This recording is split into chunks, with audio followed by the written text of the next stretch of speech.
Class 9th mathematics जो Euclid geometry है ना, कक्षा 9 की गणित की प्रश्नावली 5.2 एक्सरसाइज 5.2। सिर्फ दो ही क्वेश्चन है, बहुत आसान है। अगर आपने 5.1 आपने देखा होगा ना तो आपको पता होगा कि ये कितना आसान है।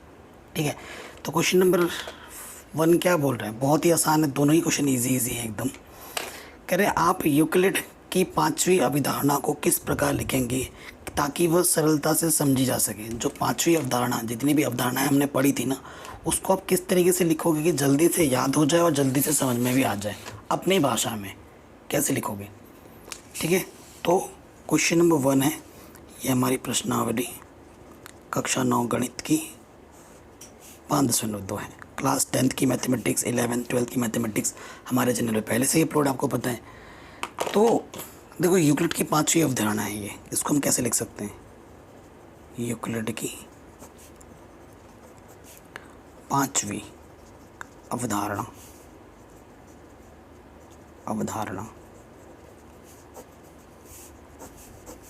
ठीक है, ये हमें लिखनी है। तो मैं आपको समझाता हूँ।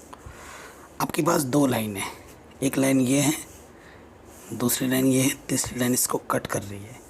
ये लाइन L है, ये लाइन M है, तीसरी लाइन को मैंने नाम दे दिया N। ठीक है, इधर वाले कोण का मान मैंने 1 बोला, इधर वाले कोण का मान मैंने 2 बोला, इधर वाले कोण का मान मैंने 3 बोला, इधर वाले कोण का मान मैंने 4 बोला। तो 5वीं अवधारणा को हम कैसे लिख सकते हैं। देखो, यदि दो लाइन या दो रेखा, लाइन बोल रहा हूँ, दो रेखा हिंदी में रेखा बोलेंगे ना, यदि दो रेखा L व N, L व M को तीसरी रेखा N विभाजित करती है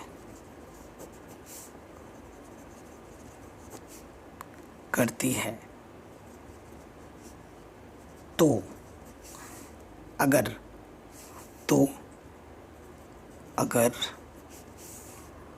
एक तरफ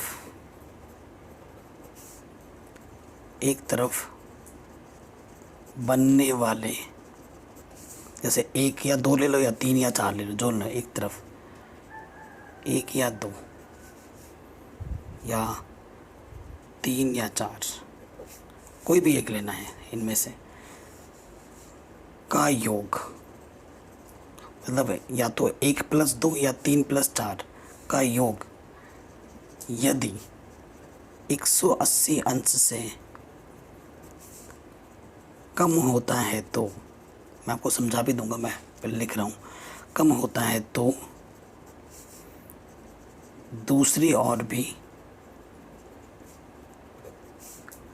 कम ही होगा। अर्थात दोनों रेखाएं L व M, ये आगे जब बढ़ाओगे इसको, ये आगे जाके कहीं ना पर मिल जाएंगी ये। ठीक है, L व M प्रतिच्छेदित करेगी।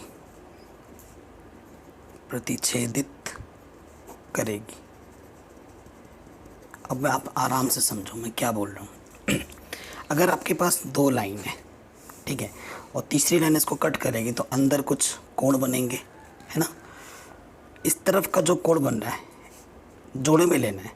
अगर 1 या 2 लो या फिर 3 या 4 लो, अगर 1 और 2 लेते हो, अगर इन दोनों को जोड़ने पर इनका योग 180 अंश से कम होता है ना, तो इधर 3 और 4 को जोड़ोगे तो भी इसका योग 180 से कम होगा। और ये इसका मतलब ये है कि ये रेखाएं कहीं आगे चलकर क्या होगी, प्रतिच्छेदित कर देगी। ये बोलता है आपका यूक्लिड की 5वीं अवधारणा, जिसको हमने दूसरे शब्दों में लिख दिया है आसान भाषा में। ठीक है, मैंने जो भी बोला आप एक बार इसको समझिए और लिखिए। ये है आपका यूक्लिड की 5वीं अवधारणा। नंबर 2, क्या यूक्लिड की 5वीं अवधारणा से समांतर रेखाओं के अस्तित्व का कोई औचित्य निर्धारित होता है, स्पष्ट कीजिए। जैसे आपने ये प्रतिच्छेदित का बात बताया ना, क्या आप दोनों रेखाओं के समांतर के लिए कोई बात रख सकते हैं 5वीं अवधारणा से। तो आप कहोगे सर बिल्कुल रख सकता हूँ मैं, ये तो क्वेश्चन नंबर 1 था ना, क्वेश्चन नंबर 1 था ये। अब हम बात करेंगे क्वेश्चन नंबर 2 की। ठीक है, क्वेश्चन नंबर 2 की बात हम करेंगे।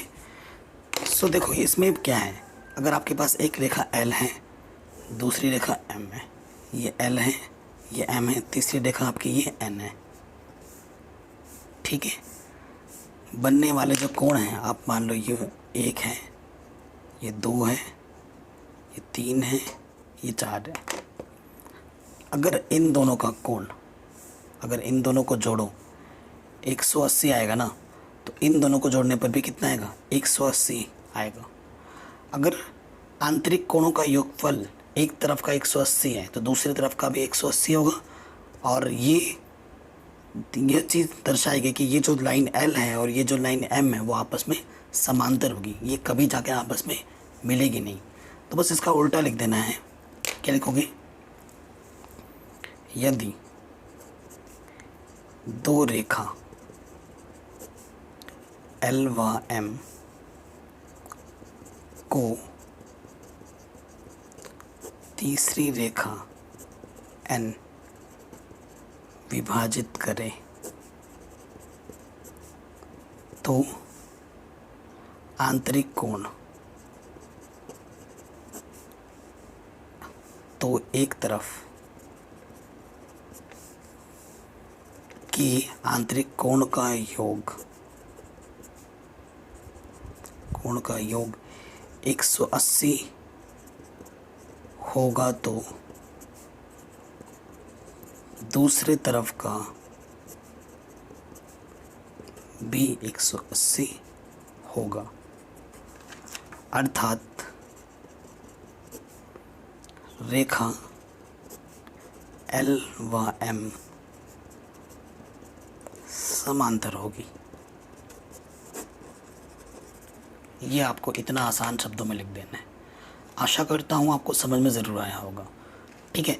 मतलब 180 डिग्री से अगर कम होगा तो प्रतिच्छेद करेगी। अगर इस तरफ जोड़ने पर एग्जैक्टली 180 आता है तो इस तरफ भी 180 आएगा और ये कभी भी प्रतिच्छेद नहीं करेगी, हमेशा समांतर रहेगी। ये दोनों में थोड़ा सा अंतर है और यही यूक्लिड की 5वीं अवधारणा है, जिसको 2 तरीक़ों से हमने समझ लिया है, एक प्रतिच्छेदित के वे में, एक समांतर के आधार पर। आशा करता हूँ समझ में आया। बस 2 ही क्वेश्चन थे, है ना। किसी भी पॉइंट में डाउट हो तो एक बार वीडियो को दोबारा देख लेना, कोई भी डाउट कोई भी दिक्कत नहीं रहेगी। हर एक चैप्टर मैंने करा रखे हैं, लिंक्स मिलेगा डिस्क्रिप्शन में, प्लेलिस्ट ज़रूर चेक करें। कोई से भी अगर आपको वीडियो देखनी है आप ऐसे सर्च करो क्लास 9th जो भी एक्सरसाइज लिखना है ऐसे लिख दो, ऐसे सर्च करना, ठीक है। क्लास 9 जो भी एक्सरसाइज आपको देखनी है यहाँ लिख दो, ठीक है। और आगे लिख दो चैनल का नाम, बाई मैथमेटिक्स